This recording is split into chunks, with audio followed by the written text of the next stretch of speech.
Sebelum kamu ambil KPR, sebelum kamu tanda tangan, sebelum kamu bilang ke diri kamu sendiri, kayaknya ini rumah gue. Aku mau kamu berhenti sebentar. Bukan berhenti karena takut, bukan karena ragu, tapi karena keputusan ini bukan keputusan kecil. Banyak orang gagal bukan karena rumahnya jelek, bukan karena cicilannya paling mahal, tapi karena satu hal yang sering diremehkan. Mereka terlalu cepat yakin. Ada satu kalimat yang sering banget aku dengar dari orang-orang yang sudah lebih dulu ambil KPR. Dan anehnya, kalimatnya hampir selalu sama. Kalau waktu bisa diulang, gue pengen mikir lebih lama. Kalimat itu tidak diucapkan sambil marah, tidak juga sambil menyalahkan siapa-siapa. Biasanya diucapkan pelan, dengan nada capek, dengan ekspresi orang yang sudah terlalu lama memendam. Dan yang bikin berat, penyesalan itu tidak datang di bulan pertama. Penyesalan itu datang pelan-pelan. Datang ketika hidup mulai sempit. Datang ketika pengeluaran mulai banyak. Datang ketika kondisi berubah, tapi cicilan tetap jalan. Di awal, semua terasa baik-baik saja. Ada euforia, ada rasa bangga, ada perasaan, akhirnya gue punya rumah sendiri. Tapi sedikit yang benar-benar siap hidup dengan konsekuensinya selama belasan, bahkan puluhan tahun.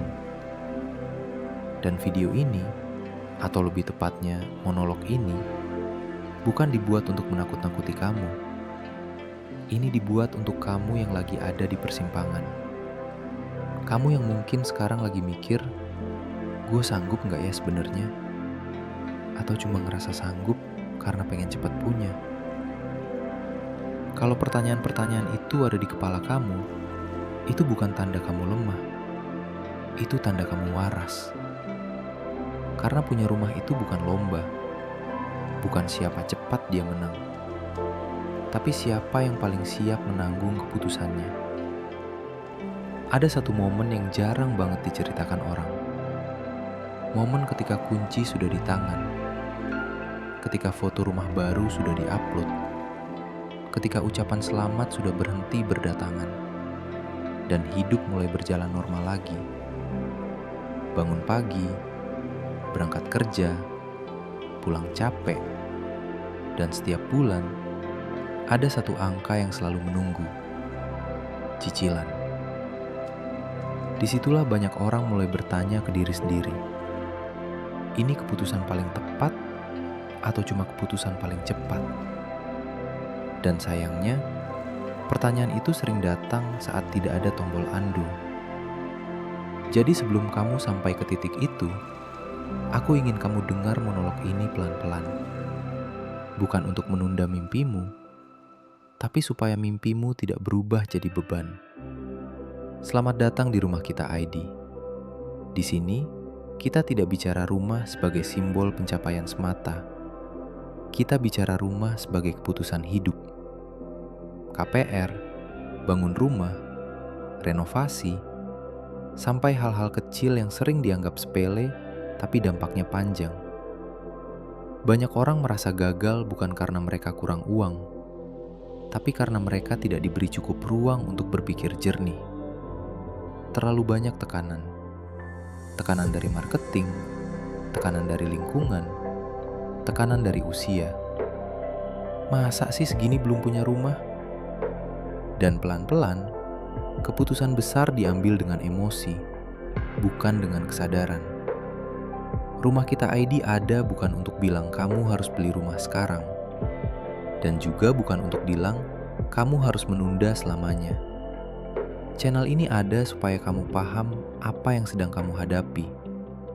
Supaya ketika kamu akhirnya bilang iya, itu datang dari kesiapan. Bukan dari rasa takut tertinggal. Karena rumah yang baik seharusnya bikin hidup lebih tenang, bukan sebaliknya. Dan setelah ini, kita akan masuk ke kesalahan paling awal yang sering bikin orang salah langkah. Kesalahan yang kelihatannya sepele, Tapi dampaknya bisa kamu rasakan bertahun-tahun ke depan. Setelah orang punya rumah, ada satu kalimat yang sering muncul pelan-pelan di kepala mereka. Sebenarnya, gue mampu nggak sih dari awal? Bukan karena cicilannya langsung macet, bukan karena gajinya tiba-tiba berhenti, tapi karena hidup tidak pernah diam di satu titik. Kesalahan paling awal dan paling sering terjadi adalah salah mengartikan kata mampu. Banyak orang merasa selama cicilan masih bisa dibayar bulan ini, berarti aman. Padahal mampu itu bukan cuma hari ini. Hari ini kamu mungkin masih sehat. Hari ini kamu mungkin masih single. Hari ini pengeluaranmu mungkin masih sederhana. Tapi hidup tidak berhenti di hari ini. Akan ada fase baru. Anak masuk sekolah, biaya pendidikan mulai terasa. Kebutuhan rumah tangga bertambah. Atau orang tua mulai butuh bantuan. Atau kondisi darurat yang datang tanpa permisi. Dan di semua fase itu, KPR tetap jalan. Cicilan tidak peduli kamu lagi di fase hidup yang mana. Dia tetap datang setiap bulan. Banyak orang menghitung KPR dari kondisi terbaik hidupnya. Padahal seharusnya KPR dihitung dari kondisi terburuk yang masih bisa ditanggung. Bukan dari saat kamu lagi paling optimis. Bukan dari saat penghasilan lagi paling stabil. Tapi dari skenario paling berat yang masih membuat kamu bisa tidur dengan tenang. Karena KPR bukan kontrak pendek. Dia bukan komitmen 1-2 tahun. Dia komitmen jangka panjang yang ikut kamu tumbuh, ikut kamu berubah, ikut kamu lelah. Ada orang yang di awal merasa, nanti juga naik gaji. Dan memang, kadang naik. Tapi hidup juga naik. Biaya hidup naik. Tanggung jawab naik. Tekanan naik. Dan seringkali, kenaikan penghasilan tidak secepat kenaikan kebutuhan. Di titik itu, banyak orang mulai merasa hidupnya seperti dikejar. Bukan dikejar mimpi, tapi dikejar kewajiban. Dan anehnya, semua itu berawal dari satu keputusan yang dulu terasa aman. Ada juga yang bilang, tenang aja, masih ada pasangan. Padahal hidup itu dinamis. Kita tidak pernah tahu apa yang bisa berubah. Makanya, kalau kamu hari ini merasa, kok gue ragu ya? Itu bukan tanda kamu tidak siap punya rumah. Itu tanda kamu sedang jujur sama diri sendiri. Dan kejujuran itu penting di keputusan sebesar ini. Punya rumah seharusnya membuat hidup lebih stabil, bukan membuat kamu selalu berada di ujung napas. Coba tanya ke diri kamu dengan jujur. Kalau satu hari nanti penghasilan turun, kalau satu hari nanti pengeluaran naik, apakah rumah ini masih terasa aman? Atau justru jadi sumber kecemasan? Banyak orang baru sadar bahwa mereka terlalu memaksakan diri setelah bertahun-tahun berjalan. Dan di titik itu, opsinya tidak banyak. Karena KPR tidak mudah diputar balik. Itulah kenapa menunda bukan selalu berarti kalah. Kadang, menunda adalah bentuk kedewasaan dalam mengambil keputusan. Lebih baik terlambat punya rumah daripada cepat punya rumah tapi kehilangan ketenangan. Rumah itu tempat pulang, bukan tempat berlindung dari stres baru. Dan setelah memahami ini, kita akan masuk ke kesalahan berikutnya. Kesalahan yang kelihatannya teknis, tapi dampaknya pelan-pelan menggerus kehidupan sehari-hari. Di bagian selanjutnya, kita akan bicara tentang satu hal yang hampir selalu diremehkan di awal. Cicilan. Dan kenapa cicilan bukan gambaran utuh dari beban yang sebenarnya. Ada satu kesalahan yang hampir selalu terjadi setelah orang merasa dirinya mampu. Kesalahan itu sederhana. Terlalu sederhana. Sampai sering dianggap bukan masalah. Cuma fokus ke cicilan. Banyak orang datang ke bank, lihat simulasi, lihat angka per bulan, lalu berkata ke diri sendiri, masih masuk. Padahal cicilan itu hanya satu bagian kecil dari keseluruhan cerita. Cicilan itu seperti permukaan air yang terlihat, tapi di bawahnya ada banyak hal lain yang tidak langsung kelihatan. Di awal, semua terasa rapi. Ada tanggal jatuh tempo, ada nominal yang jelas, ada perasaan aman karena semua masih bisa dikontrol. Tapi pelan-pelan, hal-hal lain mulai muncul. Biaya notaris, asuransi, pajak, biaya administrasi. Dan seringkali, semua itu datang bukan di satu waktu. Datangnya bergantian, pelan-pelan, seolah tidak terasa. Di bulan pertama, masih santai. Di bulan kedua, masih bisa diatur. Tapi setelah beberapa waktu, kamu mulai merasa uangmu selalu habis duluan. Bukan karena boros, bukan karena gaya hidup naik, tapi karena ada banyak pos yang dulu tidak benar-benar kamu rasakan saat menghitung di awal. Dan yang paling sering bikin kaget adalah satu kata ini, floating. Di awal, bunganya terasa ringan, stabil, tenang. Lalu masuk periode tertentu, angka mulai berubah. Tidak drastis, tidak langsung, tapi cukup untuk bikin kamu berpikir ulang tentang banyak hal. Mulai menunda liburan, mulai menahan belanja, mulai berpikir 2 kali sebelum mengambil keputusan kecil. Dan di titik itu, rumah mulai terasa berbeda. Bukan lagi sekedar tempat pulang, tapi seperti pengingat konstan tentang kewajiban yang tidak bisa dihentikan. Banyak orang berkata, nanti juga terbiasa. Dan memang, manusia bisa terbiasa dengan banyak hal, termasuk tekanan. Tapi pertanyaannya bukan bisa atau tidak bisa terbiasa. Pertanyaannya, apakah itu hidup yang kamu inginkan? Karena rumah yang sehat seharusnya memberi rasa aman, bukan rasa was-was setiap akhir bulan. Ada cerita yang sering terulang. Seseorang merasa hidupnya cukup sebelum KPR. Tidak mewah, tapi lega. Setelah KPR, bukan berarti hidupnya hancur, tapi ruang napasnya menyempit. Semua masih berjalan, tapi tidak lagi longgar.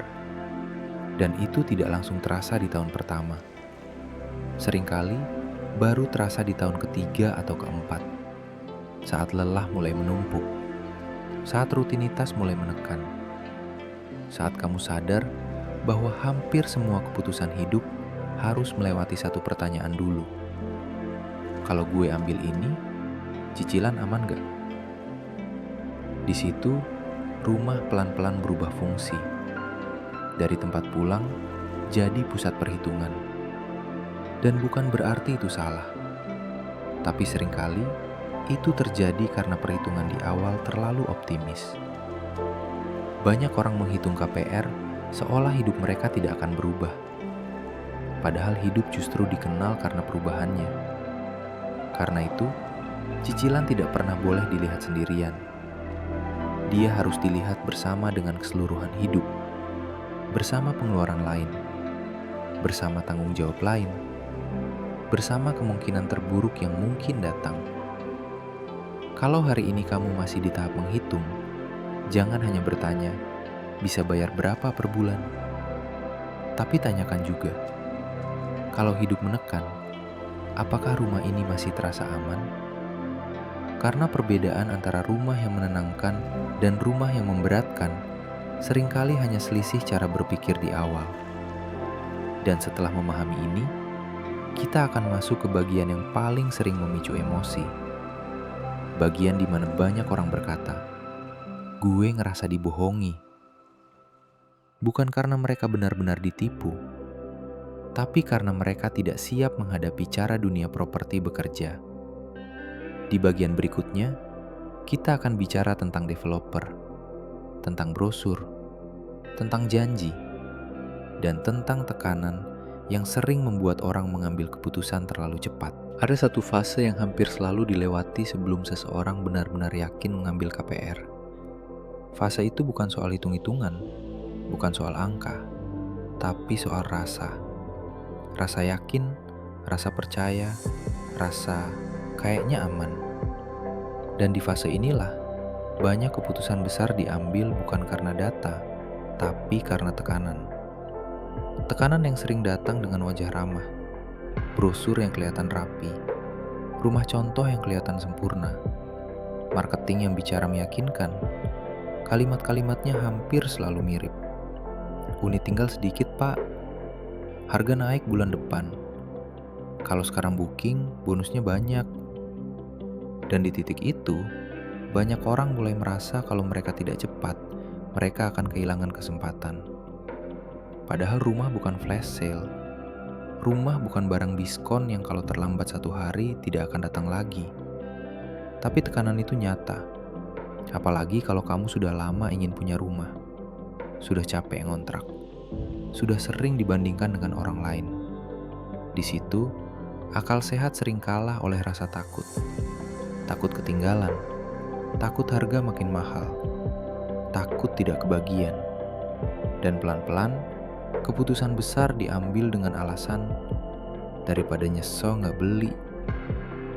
Padahal yang sering terjadi justru sebaliknya. Banyak orang baru sadar bahwa mereka terlalu terburu-buru setelah semuanya berjalan. Spesifikasi mulai terasa beda. Janji-janji mulai berubah bentuk. Timeline mulai molor.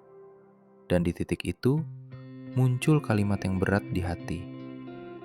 Kayaknya dulu gue kurang nanya. Bukan berarti semua developer buruk. Bukan berarti semua marketing bohong. Tapi satu hal yang penting kamu pahami.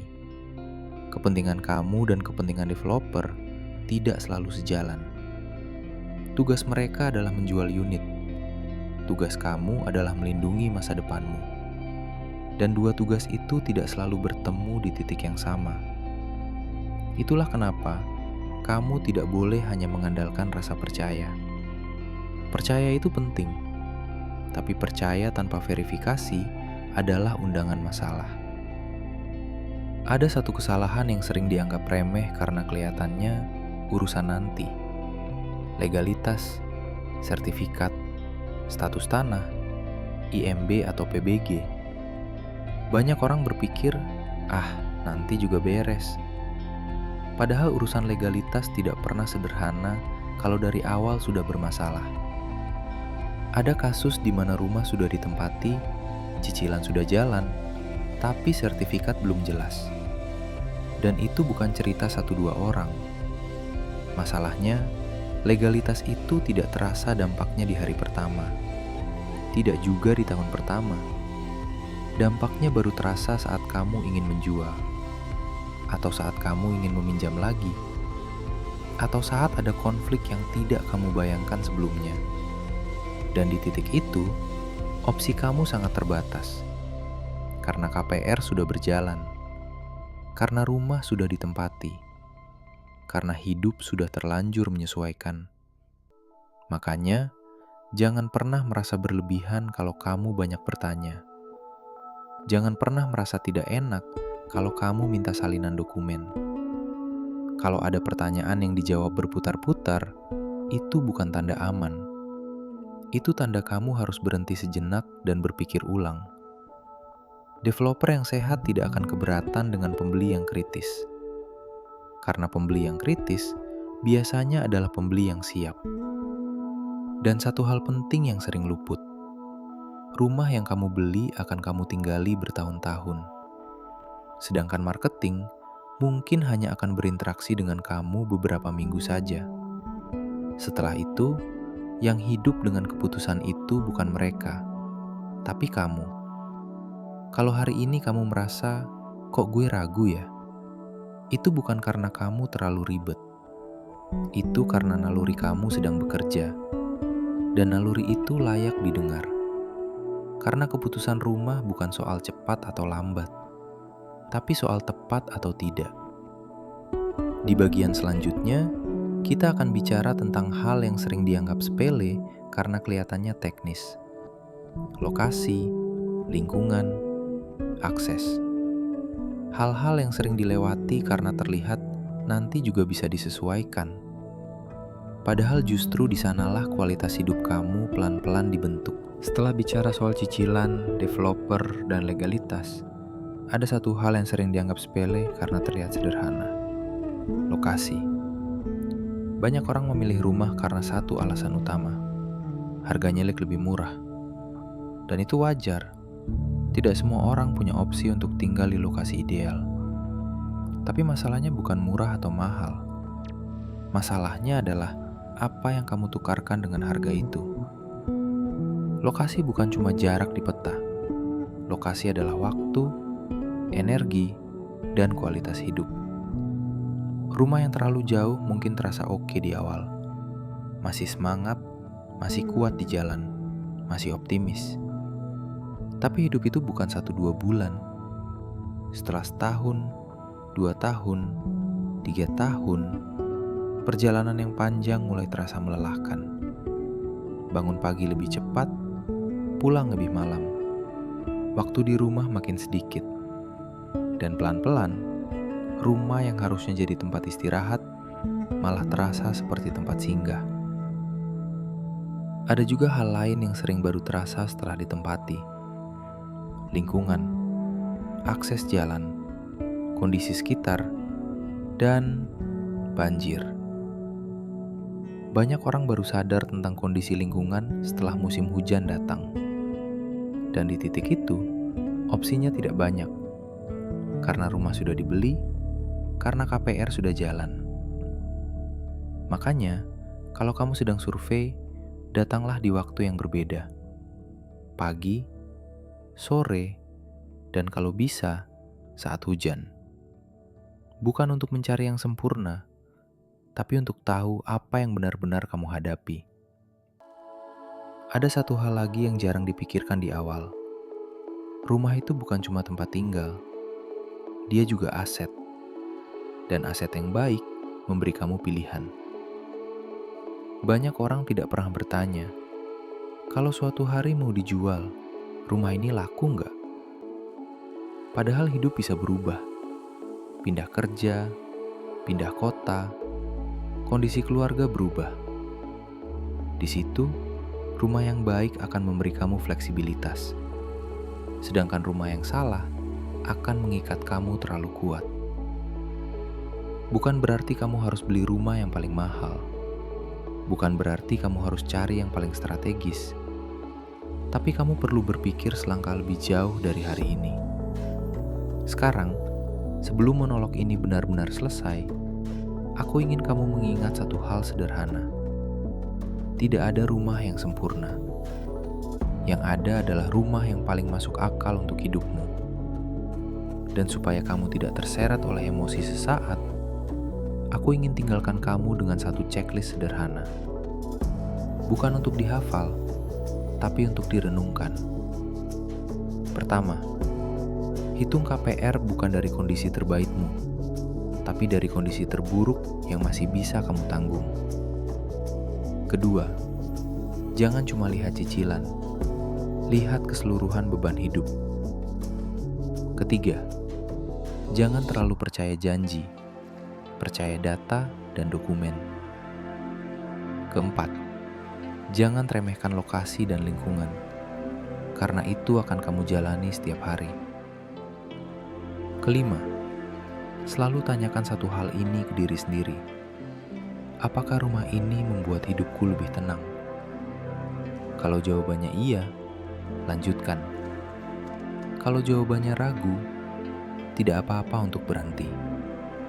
Menunda bukan berarti gagal. Kadang, menunda adalah bentuk keberanian paling dewasa. Punya rumah itu tujuan yang baik, tapi cara mencapainya juga harus baik. Jangan kejar cepat tapi mengorbankan ketenangan. Lebih baik pelan, tapi langkahnya benar. Karena rumah bukan cuma bangunan. Dia tempat pulang, tempat doa, tempat kamu membangun hidup. Kalau kamu masih di tahap ragu hari ini, aku ingin kamu tahu satu hal. Kamu tidak sendirian. Dan rasa ragu itu bukan tanda kamu gagal. Itu tanda kamu peduli dengan masa depanmu. Kalau monolog ini ngebantu kamu, subscribe Rumah Kita ID. Kita bahas rumah dengan cara yang jujur, masuk akal, dan relevan buat kehidupan nyata. Dan sebelum kamu pergi, aku mau ajak kamu satu hal sederhana. Tulis di kolom komentar doa terbaikmu hari ini. Semoga langkahmu dimudahkan. Semoga rezekimu dilapangkan. Dan semoga di waktu yang tepat, kamu benar-benar punya rumah impianmu sendiri. Sampai ketemu di video berikutnya.